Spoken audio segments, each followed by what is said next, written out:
Hi everyone, চলে এসেছি নতুন একটা ভ্লগ নিয়ে। আজ হচ্ছে মঙ্গলবার। আজকে সকাল সকাল স্নান করে আমি গেছিলাম দিদার সাথে পুজো করাতে।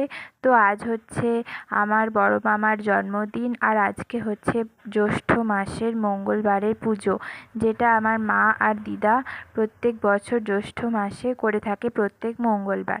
তো আমি দিদার সাথে গেছিলাম আমার মামার বাড়ির পাড়াতে আরেক দিদার বাড়িতে, যেখানে দুই দিদা মিলে একসাথে পুজো করার।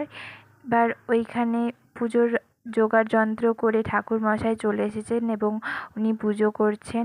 তারপর আমাদের পুজো হয়ে গেলে দিদার সাথে আমি আবার এবং আমরা মামার বাড়ির বাগানের যে রাস্তাটা আছে ওইটা দিয়ে ভেতরে আসি। এরপর দুপুরে লাঞ্চ করিনি। লাঞ্চে আজ অনেক কিছুই ছিল: আলু সেদ্ধ, পোস্ত ভাজা, ডাল, ডিমের অমলেট, ছোটো মাছ ভাজা, ছোটো মাছ আর আম দিয়ে টক, আর সয়াবিন পটলের সবজি। তো ভাত খেয়ে দিয়ে উঠে একটু রেস্ট করে নিই।